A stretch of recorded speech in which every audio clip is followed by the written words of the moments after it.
Akhir-akhir ini, timeline sosmed gue dipenuhi oleh berbagai video sedih yang menampilkan seorang presenter, seorang karyawan dari media ternama yang menangis di depan layar kaca sambil mengucapkan salam perpisahan kepada para penontonnya. Karena itu adalah acara terakhir mereka di siaran televisi tersebut. Yang mana ini bukan hanya terjadi di satu media saja seperti Kompas, tapi juga terjadi di banyak media-media besar lain seperti MNC, TV One, Net TV, bahkan sampai MTech yang juga melakukan PHK kepada puluhan bahkan ratusan karyawannya. Entah itu karena rekonstruksi, efisiensi, atau karena sudah tidak punya duit lagi. Tapi apakah cuma itu saja yang menjadi penyebabnya? Oh, ternyata tidak. Karena ada satu hal terbesar yang menjadi penyebab kenapa para media itu banyak melakukan PHK, yang mana ini berhubungan dengan era disrupsi besar-besaran yang sedang terjadi di zaman ini.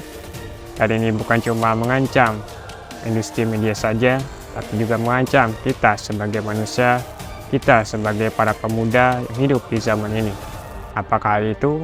Akan kita bahas bersama di video kali ini.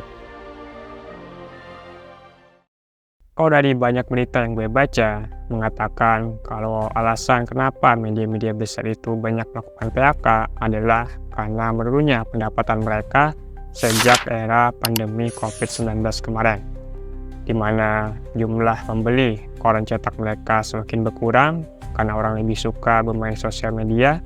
Kemudian jumlah sponsor dan iklan mereka juga berkurang karena perusahaan menahan budget mereka, dan iklan atau program pemerintah daerah juga dikurangi karena lebih fokus pada penanggulangan bencana COVID-19.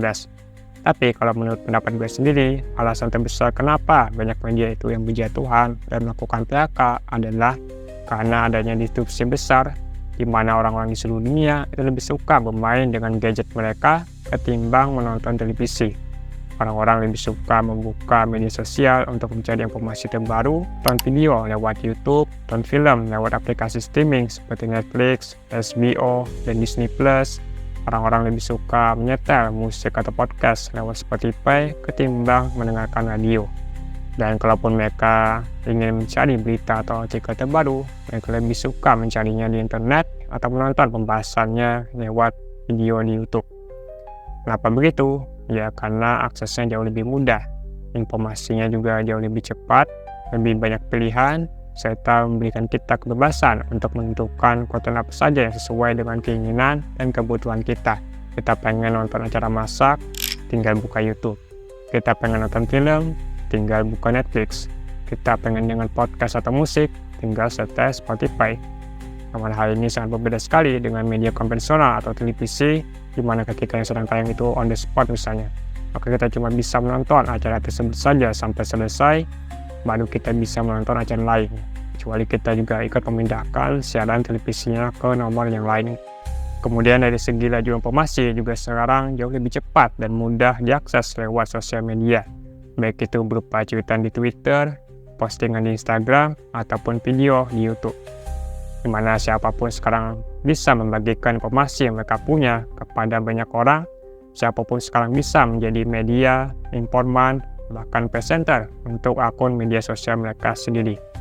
Sehingga informasi sekarang tidak hanya tergantung kepada media konvensional saja. Bahkan gak jarang juga kita melihat justru media-media itulah yang mengutip perkataan ataupun postingan dari netizen untuk dijadikan bahan berita mereka. Jadi bukan cuma konten kreator yang mengutip berita dari media, tapi terkadang juga media-media itu yang mengambil konten dari kreator untuk dijadikan bahan berita.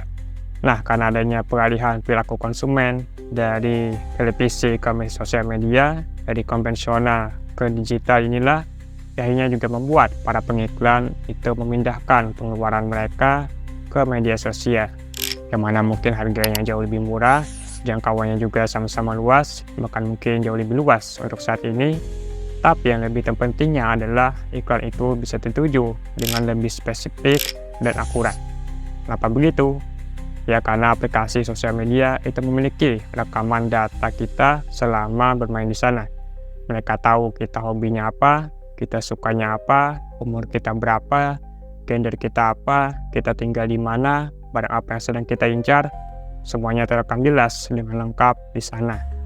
Dan dengan bantuan data ini, kemudian ditambah lagi dengan algoritma, maka bisa membantu para pengiklan itu untuk mengiklankan produknya dengan jauh lebih spesifik, lebih segmented, sehingga bisa meningkatkan penjualan.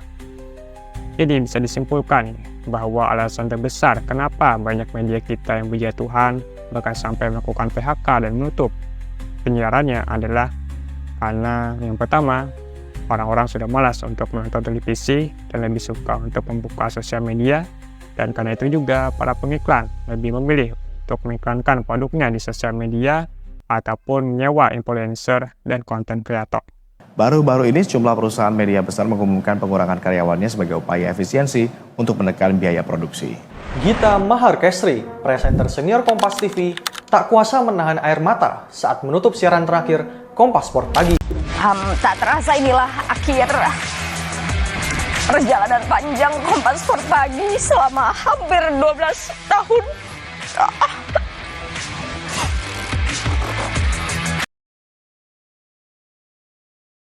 Nah, lalu apa dong solusi yang bisa disarankan kepada para media-media konvensional itu agar bisa tetap bertahan menghadapi tantangan zaman? Kalau dari gue sendiri sih, tentu saja yang pertama mereka harus bisa beradaptasi dan berubah menjadi media yang juga beraktivitas di sosial media ataupun ruang digital. Kemudian yang kedua, mereka juga bisa nih menganalisis apa saja kira-kira kekurangan dari arus informasi digital saat ini, kemudian melawannya dengan kelebihan yang dimiliki oleh media konvensional. Gimana tuh ceritanya? Oke, misalnya seperti ini. Informasi digital itu kan perubahannya sangat cepat sekali. Trennya bisa berubah-ubah, ada sesuatu yang baru viral setiap saat. Tapi apa yang kurang dari informasi tersebut adalah verifikasinya. Bahwa informasi yang tersebar di media sosial itu bisa saja adalah hoax ataupun misinformasi. Karena cuma bersumber dari ucapan satu orang ataupun postingan satu pengguna. Nah, hal ini bisa dilawan oleh media konvensional dengan cara menyajikan informasi yang jauh lebih terpercaya, terverifikasi, tapi juga tetap berbobot untuk para pembaca. Di mana para media konvensional itu memiliki banyak para pekerja, para wartawan, para penulis yang bisa melakukan hal tersebut. Dan setelah media itu bisa memastikan bahwa informasi yang disampaikan itu aktual, terpercaya, dan juga berbobot untuk para pembaca, maka berita itu bisa dijadikan menjadi konten eksklusif misalnya, yang dimana para pembaca itu harus berlangganan terlebih dahulu baru bisa membaca beritanya. Dengan demikian, para media itu tidak hanya bergantung pada pendapatan AdSense atau para pengiklan, tapi juga langganan. Yang mana ini juga sesuai dengan sebuah data di tahun 2020, yang mana di sana disampaikan bahwa memang pada saat itu pendapatan dari iklan mengalami penurunan, tapi ternyata jumlah langganan mereka di online itu mengalami lonjakan yang signifikan. Nah, lalu gimana dong biar bisa membuat orang-orang itu tertarik untuk bisa berlangganan? Ya tadi itu, dengan cara menyajikan informasi yang aktual, terpercaya, tapi juga berbobot untuk para pembaca. Sehingga mereka tetap tertarik untuk bisa berlangganan dan membaca berita yang ada di sana.